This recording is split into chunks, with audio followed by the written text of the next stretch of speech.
Welcome back to our channel. இன்றைக்கி நம்ம சேனலில் பானிபூரி எப்படி செய்கிறதுன்னு சொல்லிட்டு பார்க்க போகிறோம். பார்க்குறதுக்கே எவ்வளோ செம்மையாக கலர்ஃபுல்லாக இருக்குதுன்னு பாருங்கள். அதே மாதிரி சாப்பிடவும் செம்மையாக இருக்கும், வேறு லெவல் டேஸ்ட். ஏன்னா நாங்கள் சாப்பிட்டு பார்த்தோம். இப்போ நம்ம பானிபூரி எப்படி செய்யலான்னு சொல்லிட்டு பார்க்கலாம்.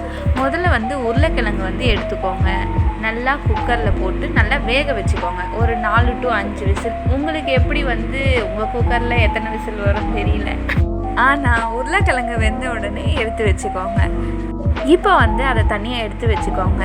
இப்போ ரசம் எப்படி செய்கிறது அப்படின்னு சொல்லிட்டு பார்க்கலாம். அதுக்கு புதினா எடுத்துக்கோங்க. உங்களுக்கு தேவையான அளவுக்கு எடுத்துக்கிட்டால் போதும். இப்போ ஒரு தனியாக ஒரு கிண்ணத்தில் புளி எடுத்துக்கோங்க. புளிக்கு அதுக்கும் தேவையான அளவுக்கு தண்ணியை ஊற்றிட்டு நல்லா கொஞ்சம் நேரம் ஊற வச்சுக்கோங்க. இப்போ புளி நல்லா ஊறின உடனே தனியாக எடுத்து வச்சுக்கோங்க. இப்போ நம்ம எடுத்து வச்ச புதினா மிக்சியில் போட்டு கூட 4-5 பச்சை மிளகாவை போட்டுட்டோம். அதுக்கப்புறம் கொஞ்சம் இஞ்சி ஆட் பண்ணிட்டிங்கன்னா சூப்பராக இருக்கும். இப்போ நல்லா அரைச்சி எடுத்துக்கோங்க. தேவையான அளவுக்கு தண்ணி ஊற்றியும் நம்ம அரைச்சி வச்சுக்கலாம். இப்போ அரைச்சி வச்ச அந்த மிக்ஸை ஒரு கிண்ணத்தில் ஊற்றிக்கோங்க. நீங்கள் எவ்வளோ ரசம் செய்ய போகிறீங்களோ அந்த அளவுக்கு ஒரு ஏற்ற மாதிரி ஒரு கிண்ணத்தில் ஊற்றி வச்சுக்கோங்க. இப்போ நம்மளோட புளி தண்ணியும் புதினா மிக்ஸும் ரெடியாக இருக்குது. இப்போது நம்ம கரைச்சி வச்சுருக்கோம் இல்லையா புளி தண்ணி, அதை எடுத்து புதினா மிக்ஸில் நல்லா மிக்ஸ் பண்ணிக்கோங்க. மிக்ஸ் பண்ணிட்ட அப்புறம் ரசப்பூரி மிக்ஸ் அந்த பவுடர் ரெடிமேடாக விற்கும். அது ஒரு ஸ்பூன் எடுத்து நல்லா அந்த மிக்ஸில் போட்டு நல்லா மிக்ஸ் பண்ணிக்கோங்க. கூட தேவையான அளவுக்கு உப்பையும் நல்லா போட்டு நல்லா மிக்ஸ் பண்ணிக்கோங்க. இப்போது தேவையான அளவுக்கு நம்ம தண்ணி ஊற்றிக்கலாம். இப்போது பானிபூரிக்கு தேவையான ரசம் ரெடி ஆகிடுச்சு. பாருங்கள் எவ்வளோ சூப்பராக ரெடியாக இருக்குது அப்படின்னு சொல்லிட்டு. இதுக்கப்புறம் நம்ம பூரி எப்படி செய்கிறது அப்படின்னு சொல்லிட்டு பார்க்கலாம். அது சிம்பிள். நாங்கள் அதெல்லாம் எதுக்கு செஞ்சுட்டு அப்படின்னு சொல்லிட்டு கடையிலேயே சொல்லி வாங்கிட்டோம். அதனால் அதை எப்படி நம்ம ஃப்ரை பண்ணி எடுக்கலாம் அப்படின்னு சொல்கிறது சும்மா காமிக்கிறேன். இப்படி தான் இருக்கும். இது நல்லா கடாயில்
வதக்கிக்கிட்டே இருங்க.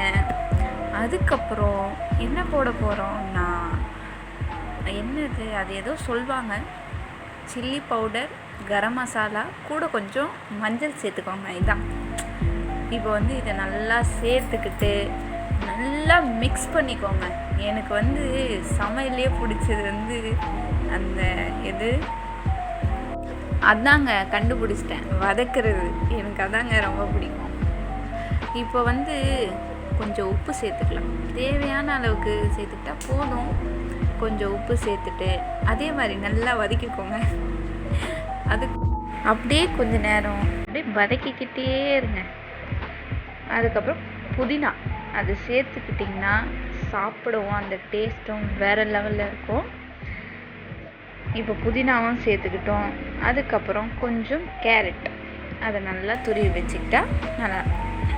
இப்போ பாருங்கள், செம்மையாக வேறு லெவலான பானிபூரி எல்லாமே நாம் ரெடி பண்ணிட்டோம். பானிபூரி, ரசம், மசாலா, அதுக்கப்புறம் வெங்காயம், கேரட் அதெல்லாம் பானிபூரி உள்ளே போட்டு சாப்பிட்டா செம்மையாக இருக்கும். அதனால் இதெல்லாம் சேர்த்துக்கோங்க. பார்க்கும்போதே வேறு லெவலில் இருக்குது. நீங்களும் ட்ரை பண்ணி பாருங்கள். பார்த்தீங்களா, இந்த மாதிரி நல்லா அரேஞ்ச் பண்ணிக்கோங்க. அரேஞ்ச் பண்ணிட்ட பிறகு அப்படியே ஒரு பானிபூரி எடுத்து உடைச்சி அதில் மசாலா போட்டு நல்லா வெங்காயம், கேரட் எல்லாத்தையும் சேர்த்துக்கோங்க. இப்போ நீங்களே பார்க்குறீங்க அந்த மசாலா எவ்வளோ சூப்பராக இருக்குது அப்படின்னு சொல்லிட்டு அதை அப்படியே எடுத்துகிட்டு பானிபூரி உள்ள போடுறோம். அது எல்லாத்தையும் போட்டு சாப்பிடும்போது தாங்க இருக்குது. செய்கிறத விட அதை சாப்பிடும்போது தான் நல்லா ஜாலியாக இருக்கும். அது கூட வெங்காயம், அதே மாதிரி கேரட்டு. நம்மளுக்கு எவ்வளோ வெங்காயம் பிடிக்காதுன்னா போட வேண்டாம்.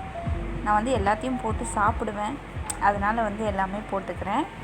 இப்போ இதே மாதிரி எல்லாத்தையும் ஃபில் பண்ணி வச்சுக்கலாம். இதில் பாருங்களேன், அப்படியே ரசம் ஊற்றும் போது எவ்வளோ சூப்பராக இருக்குது அப்படின்னு சொல்லிட்டு பார்க்கும்போதே அப்படியே சாப்பிடணும் போல் இருக்குது. பை கிரேஸ் நான் சாப்பிட்டேன். நீங்களும் இதை செஞ்சு சாப்பிடுங்க, செம்மையாக இருக்குங்க. இப்போ பார்த்தீங்களா, பானிபூரி ரெடி ஆகிடுச்சு. இப்போது இது டோட்டல் லுக் பாருங்கள் எவ்வளோ சூப்பராக இருக்குதுன்னு சொல்லிட்டு. இதே மாதிரி நீங்களும் உங்கள் வீட்டில் சமைச்சு சாப்பிட்டு பாருங்கள், சூப்பராக இருக்கும். அதே மாதிரி எங்கள் சேனலை இப்போ தான் புதுசாக ஸ்டார்ட் பண்ணியிருக்கோம். கொஞ்சம் சப்போர்ட் பண்ணுங்கள்.